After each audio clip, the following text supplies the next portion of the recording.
Hi guys, I'm Mike and welcome to Translating Love.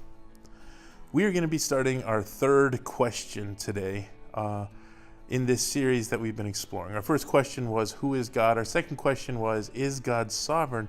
And the third question that I want to bring up today is this: if God is sovereign, can we trust him? You see, that's a very important question because not everything that happens to us in this life is good. There is a lot of pain, a lot of sorrow, a lot of tears, a lot of uncertainty that happens in this life. And yet, God gives us a promise in Romans 8:28 that all things will work together for good to those who love God, to those who are called according to his purpose. So can we trust God? You know, I found a very good test for that question, and the test is this: how thankful can you be to God for the worst thing that ever happened in your life? You see, it comes down to this. When we look back on our life, through all the pain, through all the sorrow, through all the heartache, we don't necessarily remember the pain. We might remember the moments of time that we were going through it, but we don't have any recollection of the physical pain or the mental or emotional pain of that time.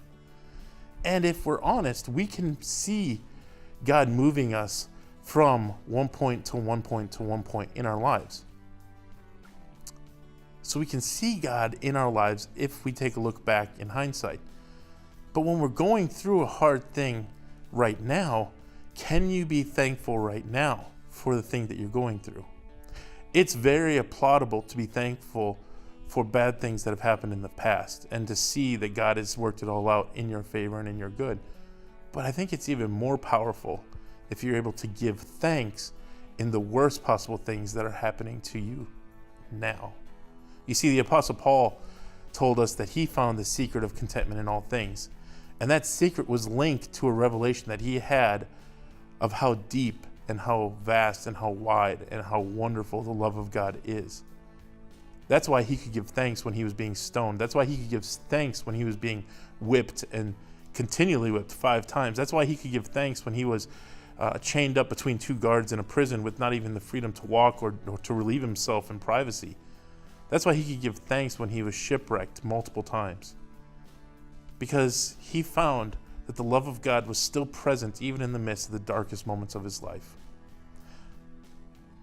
I'd like to ask you today, can you give thanks, not just for the darkest, worst things that's ever happened in your life, but can you give thanks today for the darkness and for the pain and for the things that are going on right now today in your life? I hope this causes you to pause for a minute and just ask yourself, can I trust God with where I'm at right now? I think if you're honest, you'll be able to find that you can.